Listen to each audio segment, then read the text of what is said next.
Hi, my name is Miniature Panov, and we are in the 24th portion of the yearly cycle. We could use the number 12 plus 12, which will be 12 tribes, 12 apostles. They both represent heavenly government. Also, the 24 elders before the throne in Revelation, or the 24 hours in a day. We can also use 20 plus 4, which would be 20 manhood, as we've mentioned before, the age of accountability for war or for the number of government and authority. Of course, there are so many more options. If you can think of any meaningful one, please share it in the comments. This portion is called Vayikra, which means "and he called," which is our Father calling Moses from the inside of the tent of meetings. It is also the name of the whole book, which we call Leviticus. From the Greek, the Septuagint, or 70, that version calls it Leviticus. The book of Leviticus is mainly concerned with the laws for the Levites. This book was called long time ago the laws of the priesthood or the Torah Kohanim. But in Judaism today, it's called Vayikra. We are royal priesthood and ministers of reconciliation. So when we read the book of Leviticus, we can draw the principles written by our Father and then know how to minister to him and to each other. In the Brit Hadashah, or the New Testament, we're actually called the called out ones. So it would be a type of Vayikra. He is calling us out to fellowship with him within the Holy of Holies. That is the mind of Messiah. Yeshua is the Messiah, and Messiah means anointed. Yeshua means salvation. We are his true ambassadors when we understand salvation. When we understand salvation or Yeshua, we are able to walk in the way. We are able to know, that word means intimacy, the truth, and we truly experience the life that he tells us in John 14:6. That is how we can testify or be witnesses. The word witness actually means martyr. And to be a witness of the kingdom of our Father, we need to know really what we believe. Because who dies for something that they don't understand or they have not experienced? Only true conviction will help us to be heroic when it comes to stand for truth in the face of opposition. We talked about the chiastic structure in the past two videos, and I just would like to make it from those 5 books of the Pentateuch. It's Penta because it's 5 and Tuk is books. So the first 5 books of the Bible is the book of Genesis, the book of Exodus, the book of Leviticus, the one we're in now, the book of Numbers, and the last one is the book of Deuteronomy. So the book of Genesis, or actually it's called Bereshit in Hebrew, means in the beginning. And we have how God creates everything from the beginning and how he creates everything through his word. And then in the chiastic structure, we know that the first one is connected to the last one. They will both have the same meaning or the same things. So Deuteronomy is also called Devarim, and Devarim means words. So these are the last words that Moses shares with the Israelites before he dies, and they go into the promised land. So they both have the theme of words. Then we have Exodus, which is God delivered them from the slavery in Egypt, and then they go into the wilderness. Well, Numbers is actually called Bamidbar. And Bamidbar in Hebrew means wilderness, in the wilderness. So these both have the same theme of the wilderness. And then we have the middle. So remember, when we talked about a chiastic structure, means that everything points to the middle. And that's the focus point or the most important thing.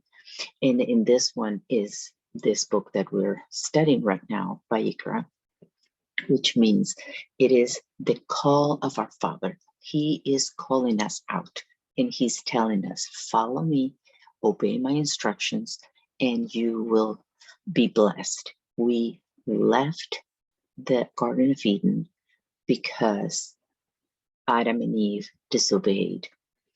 And they, in order for us, so that's how we started. How do we end? We overcome. And by the word of the testimony, the blood of the Lamb and the word of the testimony. So it was necessary for them to be redeemed, and we are redeemed. The first Adam is redeemed by the last Adam, and we are able to go back to the garden with that close relationship with our Father, the way they had it at the beginning. So when we realize that what caused us to leave the garden is disobedience to his instructions, in the book of Leviticus, we're going to be able to look into that and understand how do we follow that? What can we glean from that? And how can we overcome the obstacles that we will face in our journey on our way back home? Because this is the journey for every single person from the moment Adam and Eve left the garden, was how do we get back there?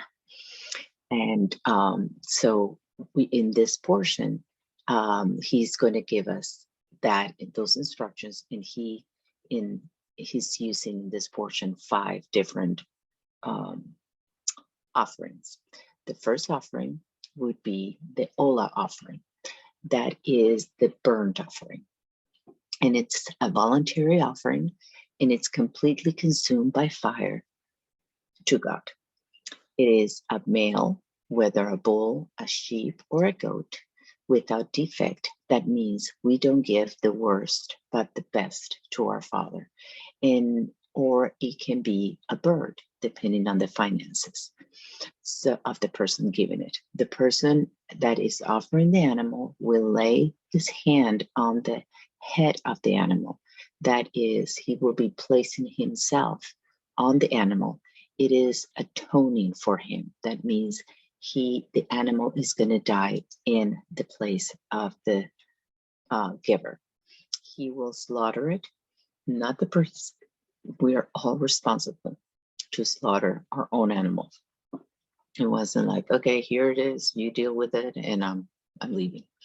No, they had to put their hand on the animal. They had to slaughter the animal. They had to skin the animal. They had to cut it in pieces. And then the priest would put, Aaron's sons would collect the blood and will splatter on the side of the altar. And they would place all the parts of the animal on the altar. Then it will be burned up. And remember, we have mentioned this before. It was the fire came from heaven. When God accepted the offering, he sent fire, just like we see in Mount Carmel when Elijah is calling out. Well, the priest are calling out for their God, and nothing happens. And when Elijah calls on God, and he actually makes he makes a trench around it, filled it with water, wets the whole offering, the wood and everything, and he just waits for God. And when God sends the fire, he consumes everything, the water, the animal, the whole thing. So that is how God accepts an offering. So that to me is amazing, because we always think of God's fire as something that is punishment, that is going to torture us and hurt us. No, it actually is his approval of us when he sends his fire. Then we're going to find places where these offerings happen before he's given them, because all this that he's given to Moses to tell the Israelites, it is something that he has already taught, not in writing like Moses is writing it now for us to have, but it was something that was practiced and it was done prior, what it's called the oral law, before Moses actually wrote it down. So when do we see something like that happen? We see that in Noah's time. So Noah comes out of the ark after the flood, and he offers all those clean animals. Remember that all the animals came in pairs, but there were, of the clean animals, there were 7 of each. So those were to be given as sacrifices, and probably there were food for them during the time that they were in the ark too. So that would be the burnt offering. So now the second one is the grain offering. It is flour with oil and frankincense. There will be a handful that we offered on the altar, and the rest is given to Aaron and his sons. It is never offered with leaven if it is already baked. It is offered with salt. When discussing the Levitical sacrifices, the Torah says, with all your offerings you shall offer salt. That is Leviticus 2:13. The priesthood kept a pile of salt near the altar for this purpose. Unlike so many other rituals and ceremonial commandments, in this instance, the Torah explains the meaning of the symbolism, defining it as a covenant symbol. It's called in scripture the salt of the covenant of your God. Gleaning from an article that I read from the First Fruit of Zion, it's called the salt of the covenant. They explain how the commandment of the salt of the offering, along with the prohibition of putting leaven on any of the offerings that were given to God, couldn't have leaven. Both rules helped avoid corruption, and it kept the holy things, those things holy. Remember, we said that it was things set apart.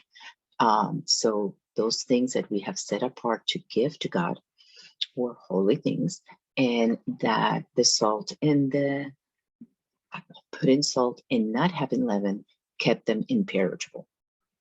So the people in the ancient world used salt primarily as a preservative. When preservatives and refrigeration were not available, the best way to preserve meat is by using lots of salt. Quoting from that article, it says, because the ancient world considered salt as a preservative, salt represented permanence. The term covenant of salt indicates a covenant of perpetual obligation, an everlasting covenant relationship. The other biblical passages refer to salt covenant, both in the passages describe of the salt covenant as an everlasting and eternal, are in Numbers. It says a salt covenant with the Aaronic priesthood. It is an everlasting covenant of salt before the Lord to you and your descendants with you. That's Numbers 18:19. And then we have another instance where it says in 2 Chronicles 13:5, a salt covenant with the house of David. Do you not know what the Lord God of Israel gave the rule over Israel forever to David and his sons by a salt of covenant, by a covenant of salt? So the commandment to salt the sacrifices as a symbol of the covenant, salt covenant provides with a key for unlocking the mystery of much of the sacrificial system. It provides a basis for interpreting the sacrifices as covenantal gestures. Salting of the offering symbolizes the eternal nature of God's covenant with Israel. If so, the offerings themselves must represent various aspects of the same covenant.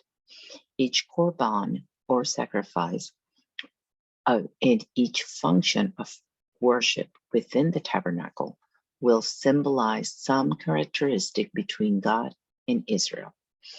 In this sense, we can interpret the sacrificial services as dramatizations of God's covenant relationship with his people. Traditional Jewish teachings says that every home is a small temple. The table within the home corresponds to the altar. On every Shabbat and festival, we place bread and wine before the Lord on a table. We pronounce blessings over the cup and share the wine, and we pronounce blessings over the bread. Salt it, break it, and share it. These simple covenant rites or rituals have survived over 3,000 years. I want you to know, because this is the way I was taught when I was in the Catholic Church and when I was in the Christian Church, that the cup of wine and the bread were only because of the sacrifice that Yeshua did on the cross. And he does say, when you do this, do it in remembrance of me. But what he was actually doing, and this is the part that we're usually not told, is that he was doing a Seder. He was doing a Passover meal. Now, the Passover meal is only done once a year. It's not done every Shabbat, Sunday, or every morning for that matter. In the Catholic Church, there is masses every morning, at noon and in the evening. And they do what they call the Lord's Supper every time with, or communion, they call it. But that is not what it is. The blessing of the wine and the blessing of the bread has been done way before the Passover was instituted. We have it with actually the first time bread and wine was even mentioned was Melchizedek, and was with Abraham. So we're talking, way before then. So it is something that has always been used to bless the meal. And it is what is called a kiddush. It is a blessing that is done. And so this putting salt on the bread would represent when I invite people over for a Shabbat and we do the prayer and we salt that bread before we break it and pass it on to others. We're saying this is a covenantal meal. That means that, like it says, the permanence of it, we will be in communion. I have your back and you have my back. We are in a covenantal communion relationship now that we have shared in this table, this food, and we have salted our bread. It's a beautiful covenant. So the third offering is the peace offering. It's called the Schlemming. The Schlemming offering, Schlemm, comes from Salam, from peace, from the word peace. We say shalom, and that comes from peace, means peace. So it is also a voluntary offer. This offering for a sacrifice of peace offering to the Lord is from the flock. He shall offer it, and this one could be a male or a female. A difference of the burnt offering that was only a male bull, or it could have been a goat, and then without defect. And he is going to offer a lamb Let me check this before I make a mistake. Yes, it could be a bull, a sheep, a goat, or a turtle dove. And those were male. Okay. Then in this one, the Schlemming is, it could be male or female. Without defect is going to offer a lamb for his offering. Then he shall offer it before the Lord.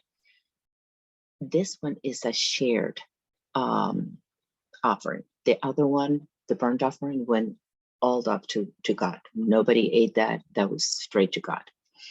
Then we have this one is the peace offering.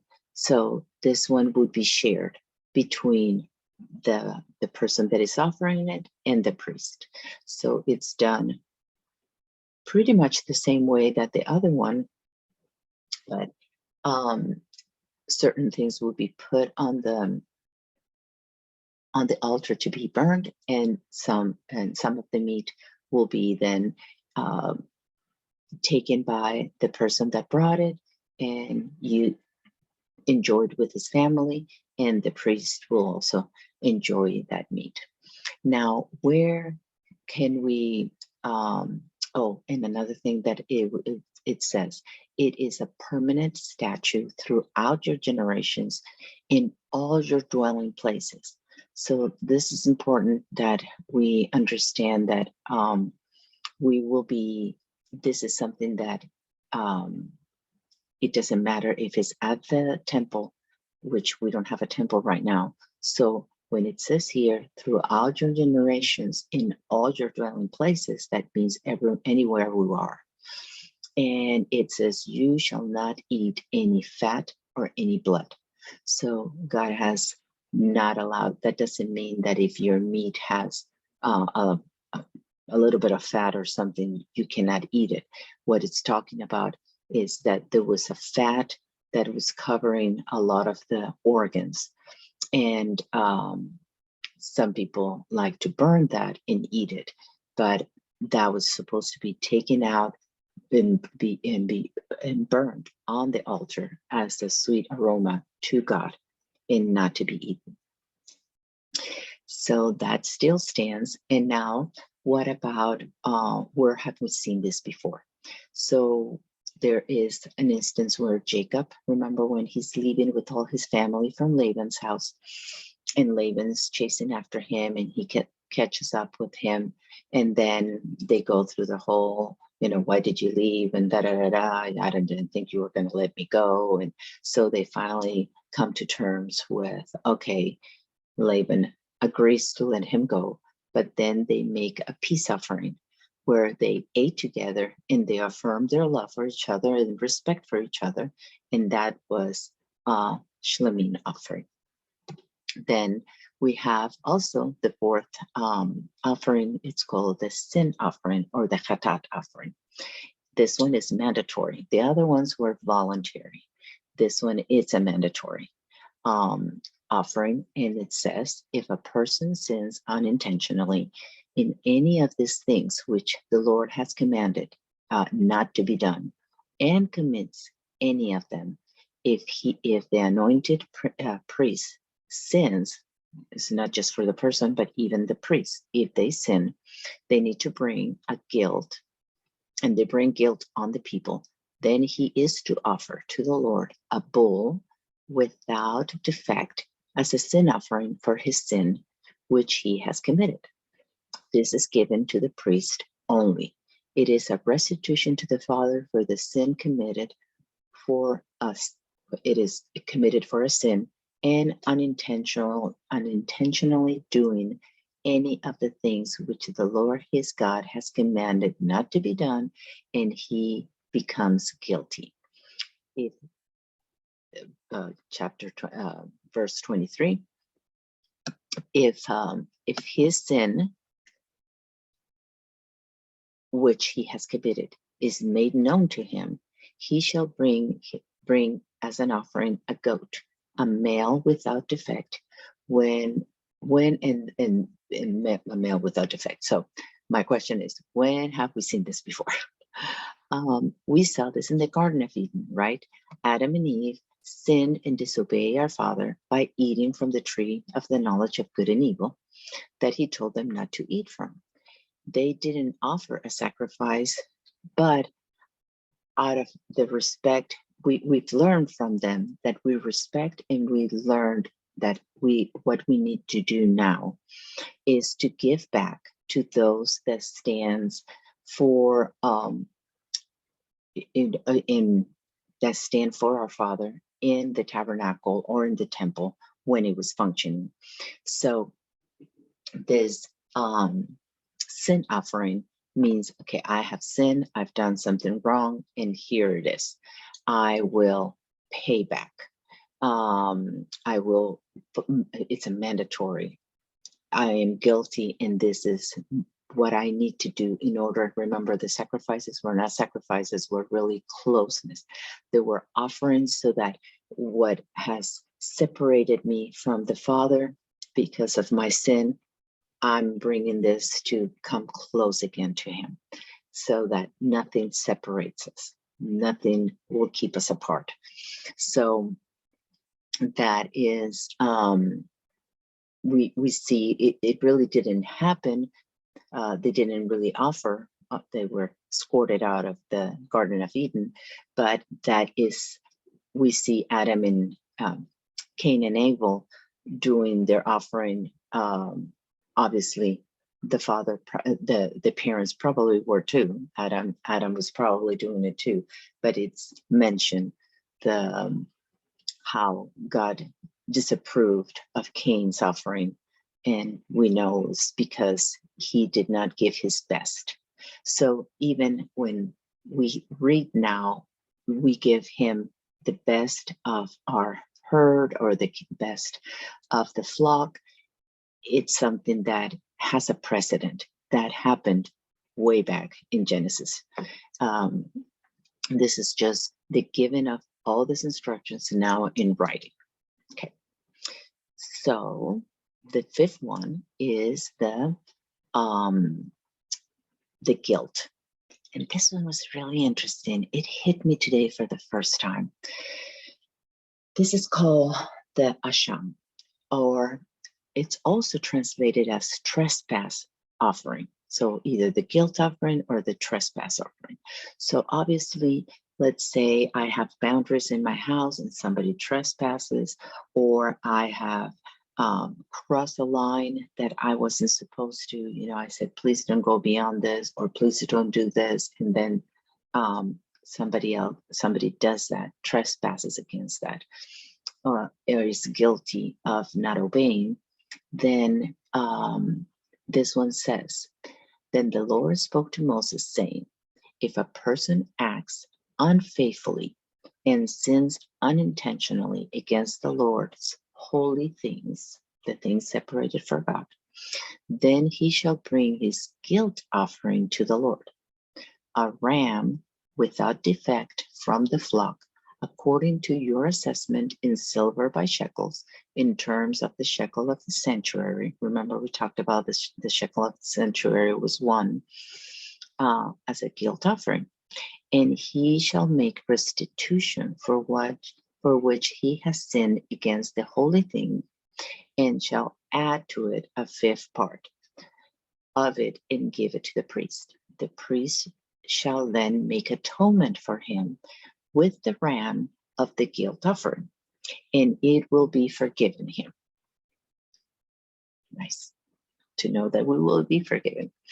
Now, if a person sins and does any of the things which the Lord has commanded not to be done, though he was unaware, he is still guilty and shall bear his punishment. He is then to bring to the priest a ram without defect from the flock, according to your assessment, as the guilt offering.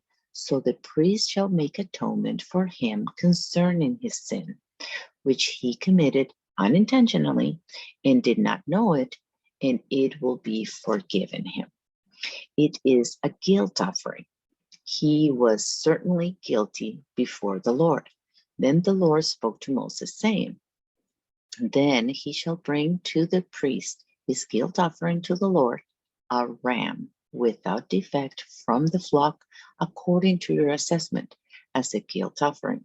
And the priest shall make atonement for him before the Lord, and he will be forgiven for any of the things which he has done to incur guilt. So I really had not paid attention to that until I started writing it down. So as I mentioned before, for the Ola was a bull, a sheep, a goat, or turtle dove, right? They were supposed to be male. Then for the Schlemming, we have lambs or goats. Then for the Chatat, the sin offering, we have bulls, goat, and lambs. Did you hear a ram in any of those? I didn't either. So one thing that came to my mind immediately, because I'm thinking, okay, when have we seen this before? And we actually see it. The only time that we see, and that it's famous, everybody remembers that one because it's when Abraham was going to sacrifice his son Isaac, thinking that that's what God was asking him. And there is a ram, that God provides a ram instead of him sacrificing Isaac. And there is something that I have never heard before in any of the churches I've ever been, but it is well known in the Hebrew, in the Judaism, the Jewish faith, that the sages say that when Abraham told Sarah what he thought God would said, because I don't really think God said that. God said, offer your son, just like, Aaron, Moses is telling Aaron, this is how we're going to do this offering for you. There is an animal that's going to be, which is actually a ram, that is actually offered as a consecration of them as priesthood, etc. That doesn't mean that you kill Aaron and his sons that were the priests. So when you, so that the discussion between Abraham and Sarah, where that Sarah was saying, that is not what God is saying. And Abraham is saying, yes, this is what God is saying. So it was so strong, their dispute over the matter, that actually Sarah leaves where they are and she goes to Hebron, and she literally dies there. She is interceding and praying. That in the cave of Machpelah is that the place where Abraham actually buys that place, that cave, to bury Sarah. But one of the things that was important of that place of Hebron is that they believe that that is where Adam and Eve were actually formed from that earth, and that the Garden of Eden was there. So they wanted to be as close as they could be where Adam and Eve were, so that they would go into what it would be called paradise, or what we call, heaven, that they would be closer to be right there. So she goes there, and that's where she dies. And also, we know that right after the sacrifice of that ram instead of Isaac, Isaac doesn't come back home. Isaac goes down into the Negev. He goes into the desert for years.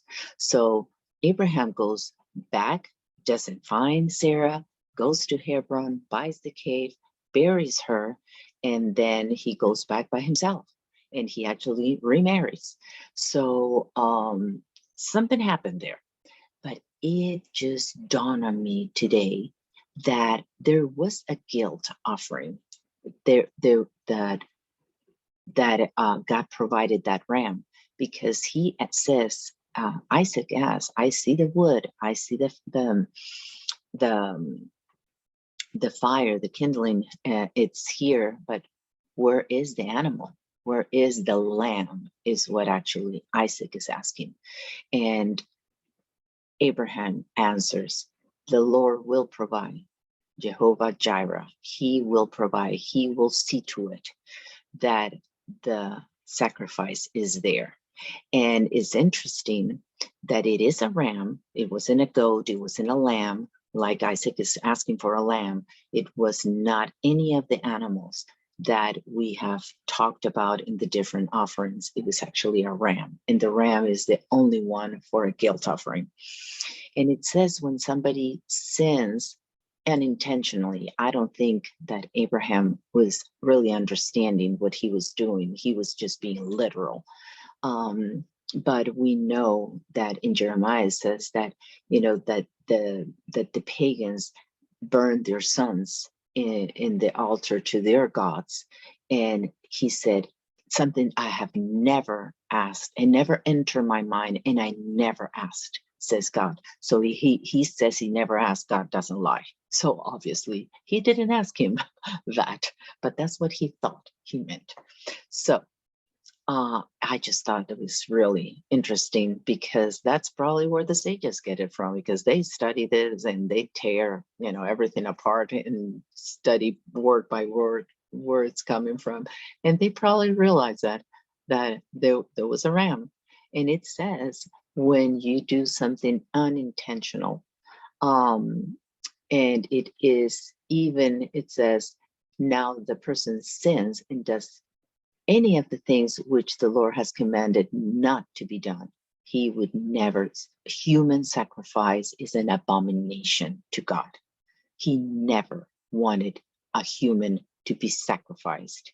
And it's actually a curse. That's why it says that Yeshua was cursed on that tree.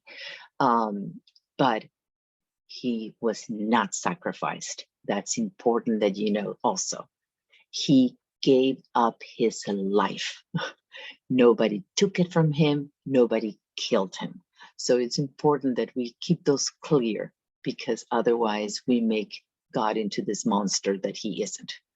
And but it says there, though he is unaware, he's still guilty before the Father. And the other thing that was interesting was that it says that Abraham lifted his eyes. So we know that lifting his eyes is prophetic, is of the future, is of you're looking up to God, and he's waiting for that to be, that sacrifice to be given, that animal to be given. Or I don't know if he really was looking for the sacrifice. He probably thought, I'm going to kill him and God is going to resurrect him. Probably is what he thought. But it says that the animal was behind him. And in scripture, when something is behind you, that means you were in the wrong place, because it's supposed to be in front of you. So I thought that was interesting. A ram and behind, I may be wrong, but that's what came to my mind. Okay. The other thing that I thought was interesting is that an animal sacrificed in the bronze altar. Bronze represents judgment, and it's a sign that the Father has accepted the sacrifice when the fire comes down, right? So if the fire comes down and consumes the flesh of the animal, not the person. So we have to remember that on day 6, we were created, and so is the animal. So man and beast were created that same day. And what is it that, if we're talking about that the mind of Messiah is in us, that's the part that is that executive brain function where we have logic and reasoning happen. Without him, without this part, we're an animal. We act in survival mode. We have that in common with animals, and even emotions, that limbic part. So the survival mode, the limbic part, it's common between an animal and a human being. But what differentiates us is that we have reasoning. We can think things through. We don't react. We can actually act. So that's the part of God that's the part where God resides in us. So, and that's where we dialogue when he says, let us reason together. That's what he's calling out. He's calling our reasoning, our logic part of us, the part that solves problems. So when you think about that, he made an animal as the sacrifice for us, because before the flood, they didn't really eat meat. And so the animals are now being offered and are going to be eaten. They were vegetarians before then. So it is really interesting that he would use that. We see in 1 Corinthians that it says, 1 Corinthians 3:12, now if anyone builds on the foundation with gold, silver, precious stones, wood, hay, or straw, each one's work will become evident, for the day will show it, because it will be revealed by fire. So here we go again. Here's the fire coming. Our God is an all-consuming fire. And the fire itself will test the quality of each one's work. So my works, your works will be tested by that fire. If anyone's work which has been built on it remains, so we know that he is the only foundation that has been laid, Yeshua the Messiah. So, but if anything that I build on top of that foundation remains, then I will receive a reward. But if anyone's work is burned up, I will suffer loss. Everything I built, it's all gone, right? But he himself will be saved, yet only so as through fire. So the fire is there to test if it's precious stones, precious metals, or wood, hay, and stone. And it's just testing my works, whatever I've done over that foundation. So what burns up is not me, is my works. And that is really good news. The fire is a good thing. It cleanses us. It burns our sins, just like Isaiah said, woe is me, I'm a man of unclean lips. And when the angel brought the coals and touched his lips, his sin was forgiven. He didn't have, fourth degree burned on his lips, or he wasn't able to talk anymore. He was not dead. He actually, the Father says, who would go for me? And Isaiah says, Hineni, here I am. Send me, Lord. Here I am. So it is good news. All this that we're going to be learning in the book of Leviticus is how do we get close to our Father? How do we become good images, ambassadors of our Father that is love? And he wants us back, just like a good father. I would never torture any of my children. I will never burn them until forever and ever. That will be the last thing I would do. And my Father is a better father than I am a mother. So I am so thankful that he is way beyond anything we can ever imagine. Thank you, and I will see you in the next video.